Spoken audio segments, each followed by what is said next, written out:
Hi hello ನಮಸ್ತೆ all. ಇವತ್ತು ಶೇಂಗಾ ಹಿಂಡಿ ರೆಸಿಪಿ ನೋಡೋಣವಾ. ಸಾರಿ ನಾವು ಇವತ್ತು ಮಾಡ್ತಾ ಇರೋದು ಉತ್ತರ ಕರ್ನಾಟಕ ಸ್ಪೆಷಲ್ ಶೇಂಗಾ ಹಿಂಡಿ, ಅದರಲ್ಲೂ ಒಳ್ಳಲ್ಲಿ ಕೊಟ್ಟಿರೋದು. ಹಾಗಾಗಿ ಈ ರೆಸಿಪಿನ ಉತ್ತರ ಕರ್ನಾಟಕ ಭಾಷೆಯಲ್ಲೇ ಮಾತಾಡೋಣವಾ. ಹಾಗಾದರೆ ಬನ್ನಿ. ಹೆಂಗದಿರಿಪ್ಪ ನಮ್ಮ ಮಂದಿ? ನಾನಾದರೂ ಏಕದಮ್ ಮಸ್ತ್ ಅದೀನಿ ರೀ. ನೀವು ಚಲೋ ಅದಿರತ್ತೆ ಅಂದ್ಕೊಂಡಿನಿ.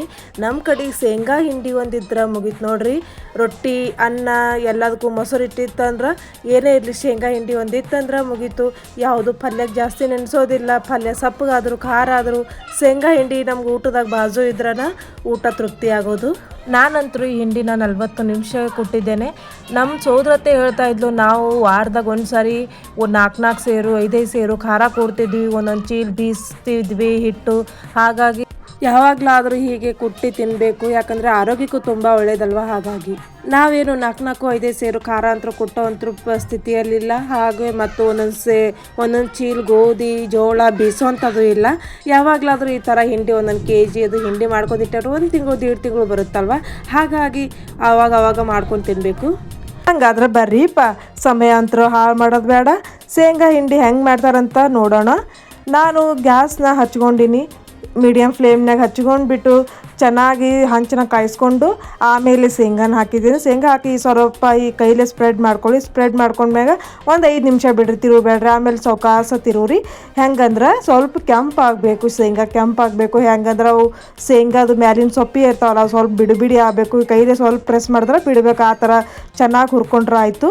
ಅದೆಷ್ಟೋ ಪ್ರಯತ್ನ ಪಟ್ಟರು ಪೂರ್ತಿ ಹಿಂಗೆ ಉತ್ತರ ಕರ್ನಾಟಕ ಭಾಷೆದಾಗ ಮಾತಾಡೋಕ್ಕೆ ಆಗವಲ್ದು ನನಗೆ. ಯಾಕಂದ್ರೆ ನಮ್ಮ ಮಧ್ಯ ಇಂಗ್ಲೀಷ್ ಬರ್ತಾನೆ ಇದೆ. ಅದು ನೀವು ಸ್ವಲ್ಪ ಅಡ್ಜಸ್ಟ್ ಮಾಡ್ಕೊಳ್ಳಿ. ನಾನು ಆದಷ್ಟು ಉತ್ತರ ಕರ್ನಾಟಕ ಭಾಷೆ ಒಳಗೆ ಮಾತಾಡೋಕ್ಕೆ ಪ್ರಯತ್ನ ಪಡ್ತೀನಿ. ಆಯ್ತು ನೋಡಿರಿ, ಈಗ ಶೇಂಗಾ ಒಂದು ಹಂಚಿ ನಾನು ತಕ್ಕೊಳಕತ್ತೀನಿ. ಯಾಕಂದ್ರೆ ಇವು ಕೆಂಪಾಗ್ಯಾವ. ಈಗ ಸೊಪ್ಪಿನ ಮ್ಯಾಲಿನ ಸ್ವಲ್ಪ ಇದು ಮಾಡಿದ್ರೆ ಬಿಡಾಗತ್ತವ. ಹಾಗಾಗಿ ತಕ್ಕೊಳಕತ್ತೀನಿ ನೋಡಿರಿ. ಮತ್ತು ಅದೇ ಹಂಚಿಗೆ ಮತ್ತು ಎಷ್ಟು ನಾವು ಅರ್ಧ kg ಹಾಕಿ ಹಿಂಗೆ ಮಾಡಕತ್ತೀನಿ. ನೀವು ಕಮ್ಮಿನೂ ಹಾಕ್ಬೋದು, ಜಾಸ್ತಿನೂ ಹಾಕ್ಬೋದು. ಹಾಗಾಗಿ ನಾನು ಮತ್ತೆ ಹಾಕ್ತಾಯಿದ್ದೀನಿ. ಮತ್ತೆ ಹಾಕಿಬಿಟ್ಟು ಈ ಕೈಲೇ ಸ್ಪ್ರೆಡ್ ಮಾಡಿಕೊಂಡು ಮತ್ತೆ ಚೆನ್ನಾಗಿ ಮೊದಲಿಗೆ ಉರಿನ ಜಾಸ್ತಿನೇ ಇಟ್ಕೊಳ್ಳಿ. ಮಧ್ಯ ಬಂದಾಗ ಮೀಡಿಯಮ್ ಫ್ಲೇಮ್ ಇಟ್ಕೊಳ್ಳಿ. ಯಾಕಂದರೆ ಶೇಂಗಾನ ಎಲ್ಲ ಕಡೆಗೆ ಚೆನ್ನಾಗಿ ಒಂದೇ ಲೆವೆಲ್ನಾಗ ಹುರ್ಕೋಬೇಕು. ಹಾಗಾಗಿ ಮಧ್ಯ ಟೈಮ್ನಲ್ಲಿ ಸ್ವಲ್ಪ ಮೀಡಿಯಮ್ ಫ್ಲೇಮ್ ಇಟ್ಕೊಂಡು ಚೆನ್ನಾಗಿ ತಿರುವಾಡಿ ಚೆನ್ನಾಗಿ ಹುರ್ಕೊಳ್ಳಿ. ನಂತರ ಗ್ಯಾಸ್ನ ಆಫ್ ಮಾಡಿಕೊಂಡು ಶೇಂಗಾನ ಅದೇ ಹಂಚಿನಲ್ಲೇ ಬಿಡಿ. ಇನ್ನೂ ಹಂಚು ಕಾಯ್ದಿರುತ್ತೆ ಅಲ್ವಾ, ಶೇಂಗಾ ಫುಲ್ ಕಟ್ಟಿ ಆಗುತ್ತೆ. ಹಾಗಾಗಿ ಈಗ ನಾನು ಆರ್ಯೋಗಡ್ಡೆ ಬೆಳ್ಳುಳ್ಳಿ ತೊಗೊಂಡು ಈ ಥರ ಸಿಪ್ಪೆನ ಬಿಡಿಸ್ಕೊಂಡಿದ್ದೀನಿ ನೋಡಿ. ಉಪ್ಪು ಖಾರ ನಿಮಗೆ ಟೇಸ್ಟಿಗೆ ಎಷ್ಟು ಬೇಕು ಅಷ್ಟು ಹಾಕೋರಿ. ಉಪ್ಪು ಮೀಡಿಯಮ್ ಹಾಕ್ಕೊಳ್ಳಿ. ಖಾರ ನಮ್ಮ ಕಡೆ ಜಾಸ್ತಿನೇ ತಿಂತೀವಲ್ಲ, ಹಾಗಾಗಿ ನಾವು ಸ್ವಲ್ಪ ಖಾರನ ಜಾಸ್ತಿನೇ ಹಾಕ್ಕೊಂಡು. ನೀವು ಶೇಂಗಾನ ಮೊದಲೇ ಸಿಪ್ಪೆನ ಬಿಡಿಸ್ಕೊಳ್ಳಿ. ಯಾಕಂದರೆ ಅದು ಶೇಂಗಾ ಸಿಪ್ಪೆ ಬಿಡಿಸ್ಕೊಂಡ್ರೆ ಎಣ್ಣೆ ಜಲ್ದಿನೇ ಬಿಡುತ್ತಾ ಮತ್ತು ಕುಟ್ಟೋ ಅವಶ್ಯಕತೆ ಜಾಸ್ತಿ ಇರಲ್ಲ ಅಂತ ನಮ್ಮಮ್ಮ ನಂಗೆ ಆಮೇಲೆ ಹೇಳಿದ್ಲು. ನಾನು ಆಲ್ರೆಡಿ ಇದ್ರಾಗ ಉಪ್ಪು ಖಾರ ಬೆಳ್ಳುಳ್ಳಿ ಎಲ್ಲ ಮಿಕ್ಸ್ ಮಾಡಿಬಿಟ್ಟಿದ್ದೆ. ಹಾಗಾಗಿ ಸ್ವಲ್ಪ ಶೇಂಗಾ ಹೊರಗಿದ್ದು ಅವು ಒಂದಿಷ್ಟು ಬಿಡಿಸ್ಕೊಂಡಿನಿ, ಒಂದಿಷ್ಟು ಸೊಪ್ಪೆನ ಹಾಗೆ ಇಟ್ಟಿದ್ದೇನೆ. ಸ್ವಲ್ಪ ಅದಕ್ಕೆ ನಂಗೆ 40 ನಿಮಿಷ ಹಿಡಿತು ನಾನು ಕುಟ್ಟೋವಾಗ. ನಾವು ಮೊದಲು ಒಳ್ಳನ ಚೆನ್ನಾಗಿ ತೊಳ್ಕೊಂಡು ಎಲ್ಲ ಒರೆಸ್ಕೊಂಡು ಎಲ್ಲ ಆದಮೇಲೆ ಈ ಥರ ಶೇಂಗಾ ಹಿಂಗೆ ಹಾಕ್ಕೊಂಡು ಕೊಟ್ಕೊಂಡಿವಿ. ನಾನು ಮೊದಲು ಸ್ವಲ್ಪ ಹಾಕ್ಕೊಂಡಿನಿ, ಆಮೇಲೆ ಇನ್ನೊಂದು ಸ್ವಲ್ಪ ಹಾಕ್ಕೊಳ್ಬೇಕಾಗ ಒಮ್ಮೆ ಹಾಕಿದ್ರೆ ಶೇಂಗಾ ಎಲ್ಲ ಕಡೆ ಸಿಡಿದು ಬಿಡ್ತಾವೆ. ಹಾಗಾಗಿ ಸ್ವಲ್ಪ ಹಾಕ್ಕೊಂಡು ಕುಟ್ಬೇಕಂತೇಳಿ ಕುಟ್ತಾ ಇದ್ದೀನಿ. ಹಿರಿಯರು ಹೇಳಿದ್ದಾರೆ, ಹಿಂಗೆ ಕುಟ್ಟಿ ತಿನ್ನೋದು ಮತ್ತು ತಟ್ಟಿ ತಿನ್ನೋದ್ರಾಗ ಶಕ್ತಿ ಜಾಸ್ತಿ ಇರುತ್ತಂತ. ಹಾಗಾಗಿ ನಾವು ಶೇಂಗಾನ ಮಿಕ್ಸರ್ಗೆ ಹಾಕಲ್ಲ, ಯಾವಾಗಲೂ ಈ ಥರ ಕುಟ್ತೀವಿ. ಇದೇ ಫಸ್ಟ್ ಟೈಮ್ ನಾನು ಕುಟ್ತಾ ಇರೋದು. ನಮ್ಮಮ್ಮನೇ ಯಾವಾಗಲೂ ಕುಟ್ಟೋದು. ಇವತ್ತು ನಮ್ಮಮ್ಮ ಹೇಳಿಳು, ನೀ ಹೆಂಗೆ ಕುಟ್ಬೇಕಂದ್ರೆ ಶೇಂಗಾ ಉಂಡೆ ಕಟ್ಟಿದ್ರೆ ಎಣ್ಣೆ ಬಿಡ್ಬೇಕು, ಆ ಥರ ಕುಟ್ಬೇಕು ನೋಡ, ಕುಟ್ಕೊಂಡು ಬಾ ಅಂತೇಳಿ. ಅದಕ್ಕಾಗಿ ಹೆಂಗೂ ಹೇಳಮ್ಮಮ್ಮ ಅಂಥೇಳಿ ನಾನು ಒಂದು ವಿಡಿಯೋ ಮಾಡ್ಕೊಂಡ್ರೆ ಆಯಿತು. ನಮ್ಮ ಕಡೆ ಶೇಂಗಾ ಹಿಂಡಿನ ಹೆಂಗೆ ಕುಟ್ತೀವಿ, ಹೆಂಗೆ ಮಾಡ್ತೀವಿ, ಯಾವ ಥರ ಟೇಸ್ಟ್ ಇರುತ್ತಂತ ನಿಮಗೂ ತೋರಿಸ್ಬೇಕಂತ ಈ ವಿಡಿಯೋನ ಮಾಡ್ತಾ ಇದ್ದೀನಿ. ನೋಡ್ಕೊಳ್ಳಿ ಹೆಂಗೆ ಕುಟ್ತೀವಿ ಅಂತ. ನಮ್ಮ ಕಡೆಗೆ ಆಲ್ಮೋಸ್ಟ್ ಎಲ್ಲರೂ ಶೇಂಗಾ ಹಿಂಡಿ ಈ ಥರನೇ ಕೊಡ್ತಾರೆ ಉತ್ತರ ಕರ್ನಾಟಕ ಸೈಡು. ನಾವು ರೂಮಲ್ಲಿರುವಾಗ ಹಾಸ್ಟೆಲ್ ಇರ್ತಿದ್ವಲ್ವ, ಆವಾಗ ಎಲ್ಲ ಊಟ ಸಪ್ಪೆ ಇರ್ತಿತ್ತು. ಹಾಗಾಗಿ ಮನೇಲಿ ಅಮ್ಮ ಈ ಥರ ಶೇಂಗಾ ಹಿಂಡಿ ಒಂದು ಕೊಟ್ಟರೆ ಮುಗೀತು. ಎಲ್ಲ ಊಟದಾಗ ನಾಷ್ಟದಾಗ ಭೀ ಶೇಂಗಾ ಹಿಂಡಿ, ಊಟದಾಗ ಭೀ ಶೇಂಗಾ ಹಿಂಡಿ. ಬರೀ ಅನ್ನ ಇತ್ತಂದ್ರೆ ಶೇಂಗಾ ಹಿಂಡಿ ಒಟ್ಟು ಹಾಕೊಂಡ್ರೆ ಮುಗೀತು.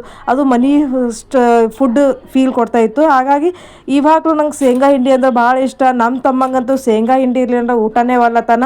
ಇಲ್ಲಾಂದ್ರೆ ಲಾಸ್ಟಿಗೆ ಸಣ್ಣದು ಕರಗಡ ಅಂತ ಬರುತ್ತಲ್ಲ ಅದ್ರಾಗ ಇಷ್ಟಿಷ್ಟೇ ಹಾಕಿ ಕೊಟ್ರಿ ಒಟ್ಟು ನನಗೆ ಶೇಂಗಾ ಹಿಂಡಿ ಕೊಡ್ರಿ ನೀವು ಆ ಥರ ಅಂತಾರೆ. ಹಾಗಾಗಿ ನಮ್ಮ ಮನೆಯಾಗಂತೂ ಶೇಂಗಾ ಹಿಂಡಿ ಹತ್ರ ಫಿಕ್ಸ್ ಇರಲೇಬೇಕು. ಶೇಂಗಾ ಹಿಂಡಿ ಇರಲಿ ಅಂದ್ರೆ ಮುಗಿಯಲ್ಲ. 1-2 ದಿನ ಖಾಲಿ ಆಯ್ತು ಅಂದ್ರೆ ಮುಗೀತು, ಮತ್ತೆ ಶೇಂಗಾ ಹಿಂಡಿನ ಕುಟ್ತೀವಿ. ನೋಡಿ ಇಷ್ಟು ಸಣ್ಣ ಆಯಿತು, ಈ ಥರ ಕಟ್ಟಿದ್ರೆ ಎಣ್ಣೆ ಬಿಡ್ಬೇಕಂತ ಹೇಳಿದ್ಲು ನಮ್ಮಮ್ಮ. ಹಾಗಾಗಿ ಹೆಂಗೂ ಹೇಳಿ ಅಂತೇಳಿ ಇನ್ನೂ ಒಂದು ಸ್ವಲ್ಪ ಕುಟ್ಟಿದ್ರಾಯ್ತು, ಇನ್ನೂ ಟೇಸ್ಟಿ ಬರುತ್ತೆ ಅಂತೇಳಿ ಮತ್ತೆ ನಾನು ಕುಟ್ಟೋಕೆ ಸ್ಟಾರ್ಟ್ ಮಾಡಿದೆ. ಹಿಂದಿನ ಕಾಲದಾಗ ಈ ಥರ ಹಿಂಡಿ ಕುಟ್ತಾ ಇರೋದ್ರಿಂದ ಅವ್ರಿಗೆ ಜಿಮ್ ಅವಶ್ಯಕತೆ ಇರಲಿಲ್ಲ. ಆದರೆ ನಮ್ಮ ಕಡೆಗೆ ಈಗ ಎಲ್ಲ ಮಿಕ್ಸಿ ಆಯಿತು. ಈಗ ರೊಟ್ಟಿ ಕೂಡ ಕೈಲೇ ತಡ್ತಾ ಇಲ್ಲ, ರೊಟ್ಟಿ ಮೇಕರ್ ಅಥವಾ ರೊಟ್ಟಿ ಮಿಷಿನ್ ಬಂದವ. ಹಾಗಾಗಿ ಶಕ್ತಿ ಎಲ್ಲಿರಬೇಕು. ಹಾಗಾಗಿ ಈಗಿನ ಕಾಲದಾಗ ಜಾಸ್ತಿ ಜಿಮ್ಮಿಗೆ ಹೋಗ್ತಾರೆ. ಯಾಕಂದ್ರೆ ಎಕ್ಸಸೈಸ್ ಬೇಕು, ಬಾಡಿ ಫಿಟ್ ಆಗಿರ್ಬೇಕಂದ್ರೆ ನಾವು ಜಿಮ್ಮಿಗೆ ಹೋಗಬೇಕು. ಜಿಮ್ಮಿಗೆ ಹೋಗೋಕ್ಕಿಂತ ಈ ಥರ ನಾವು ಹಳ್ಳಿ ಸೊಗಡನ್ನು ಫಾಲೋ ಮಾಡ್ಕೊತ ಬಂದೆ ಅಂದ್ರೆ ಜಿಮ್ ಸ್ವಲ್ಪ ಮನೇಲಿ ಎಕ್ಸಸೈಸ್ ಮಾಡ್ಕೊಂಡು ಎಲ್ಲ ಮಾಡಿಕೊಂಡು ಬಾಡಿನೂ ಫಿಟ್ ಇರ್ತದೆ, ಆರೋಗ್ಯನೂ ಒಳ್ಳೇದಿರ್ತದೆ. ಹಾಗಾಗಿ ನೋಡಿ ಶೇಂಗಾನ ಈ ಥರ ಉಂಡೆ ಕಟ್ತಾ ಇದ್ದೀನಿ. ಯಾಕಂದ್ರೆ ನಮ್ಮಮ್ಮ ಹೇಳಿದ್ಲಲ್ಲ, ನಾವು ಆಮೇಲೆ ಡಬ್ಬಿ ಒಳಗೆ ಬಿಡಿಸಿ ಹಾಕೋತೀನಿ, ಈಗ ಮಮ್ಮಿಗೆ ತೋರಿಸ್ಬೇಕಂಥೇಳಿ ಈ ಥರ ಉಂಡೆ ಕಟ್ತಾ ಇದ್ದೀನಿ. ಫುಲ್ ಎಣ್ಣೆ ಬಿಟ್ಟದ ಮತ್ತು ಟೇಸ್ಟಿನೂ ಆಗ್ಯದ. ಹಾಗಾಗಿ ಈ ಥರ ಉಂಡೆ ಕಟ್ಟು ಸೈಡಿಗೆ ಇಡ್ಲಾತೀನಿ ನೋಡ್ರಿ. ಮಿಕ್ಸಿದಾಗ ಹಾಕಿದ್ರೆ ಈ ಥರ ಎಣ್ಣೆನೂ ಬಿಡಲ್ಲ, ಈ ಥರ ಉಂಡಿನೂ ಆಗಲ್ಲ, ಫುಲ್ ಉದುರಾಗಿರುತ್ತೆ ಹಿಂಡಿ. ಒನ್ ಟೈಮ್ ಈ ಥರ ನೀವು ಕೂಡ ಮನೆಯಲ್ಲಿ ಈ ಥರ ಮಾಡಿ ನೋಡೋಣ, ಹೇಳಿ ಯಾವ ಥರ ಆಯಿತು ಅಂತ.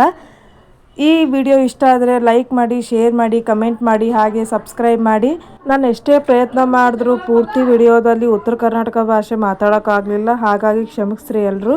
ಮುಂದಿನ ವಿಡಿಯೋದಲ್ಲಿ ನೋಡೋಣ, ಉತ್ತರ ಕರ್ನಾಟಕ ಭಾಷೆನ ಪೂರ್ತಿಯಾಗಿ ಮಾತಾಡೋಕ್ಕೆ ಟ್ರೈ ಮಾಡ್ತೀನಿ. ಯಾಕಂದರೆ ನಾನು ಆ ಥರ ಲ್ಯಾಂಗ್ವೇಜ್ ಜಾಸ್ತಿ ಬಳಸಿಲ್ಲ ಅಲ್ವ. ಹಾಗಾಗಿ ಮಧ್ಯೆ ಇಂಗ್ಲೀಷು ಬರುತ್ತೆ. ಇಂಗ್ಲೀಷ್ ಬಂದರೆ ಬರಲಿ, ಸ್ವಲ್ಪ ನಮ್ಮ ಶೈಲಿಯಲ್ಲಿ ಮಾತಾಡ್ಬೇಕಂತ ಟ್ರೈ ಮಾಡಿದ್ದೆ, ಬಟ್ ಆಗಲಿಲ್ಲ. ಮುಂದಿನ ವಿಡಿಯೋದಲ್ಲಿ ನಿಮಗೆ ಯಾವ ರೆಸಿಪಿ ಬೇಕಂತ ಕಮೆಂಟ್ ಮಾಡಿ, ನಾನು ಅದೇ ಅಡುಗೆನ ಮಾಡೋಕ್ಕೆ ಟ್ರೈ ಮಾಡ್ತೀನಿ.